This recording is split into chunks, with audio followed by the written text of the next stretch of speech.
Ready? Ready.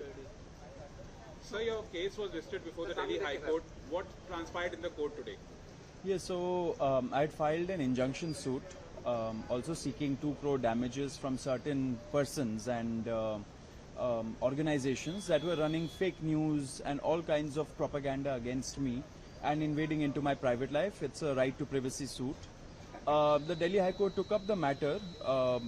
The platform X has already taken action against, I think, all of these tweets proactively, because of which an injunction was not required today. And the next date of hearing is 14 September, where a more detailed hearing would happen on the injunction application.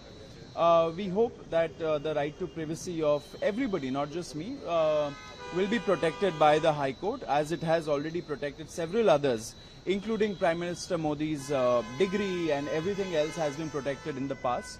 So I'm sure the right to privacy application will also succeed in that manner. We have full faith on the Delhi High Court. At the same time, I would like to thank my lawyers, Senior Advocate Akhil Sibbalji, Krishnesh Bapat, Advocate Samyak, and Ayush, who've who are assisting me with this matter.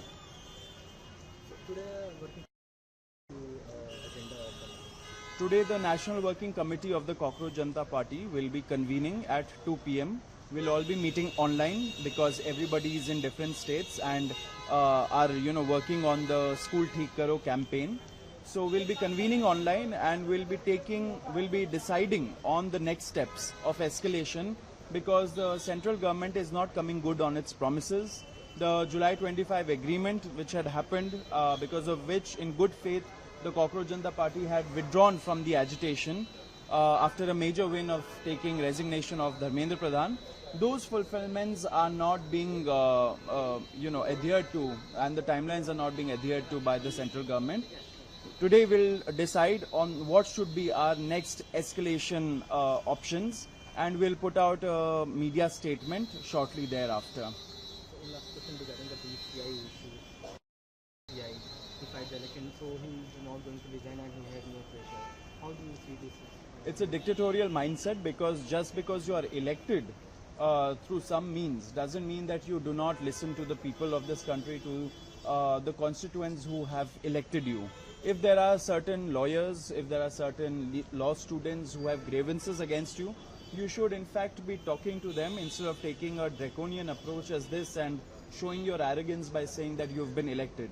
Everybody in this country, in a democracy, is elected. So is the government of India, and so are people in institutions like the BCI. But that doesn't absolve them of not listening to grievances. And when the time comes, if you are asked to step aside, then you should gracefully step aside.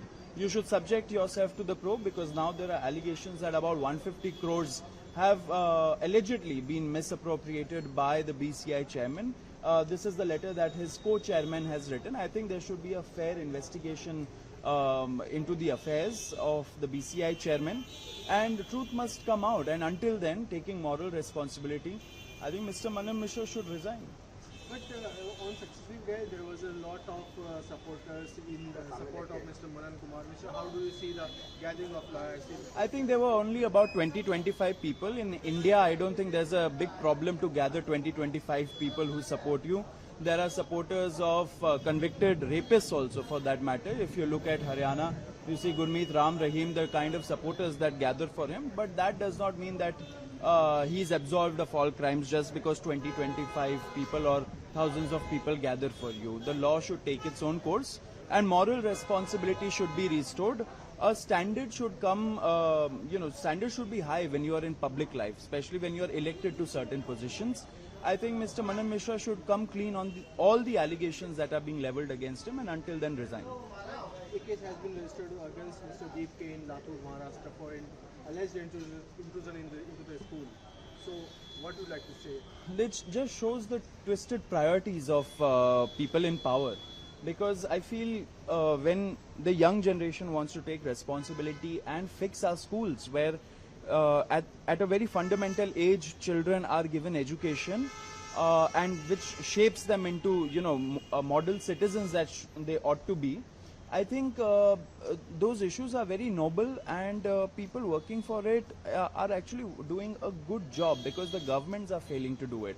However, if you try to intimidate them in this manner, it does not reflect well on you. It does not cover us down. It does not cover Abhijit down or Ashutosh down. It just strengthens our resolve, and it strengthens the resolve of several other youngsters across the country who are going out on a school Theek Karo social audit on our call. And I think that is the way forward. You might file several FIRs. I'm sure the courts will protect people who are doing good job, for the nation. I think people also support us in very big numbers. The government knows this, and that's why they are scared that they're getting exposed. That 1 lakh schools have closed in the past 10 years. They have no answers for it. That education is not being given. Forget quality education. Even education is not being given in several of these cities and villages across the country. The system is getting exposed. The system is rattled, and therefore you see all these measures. It's futile. Nothing is going to happen.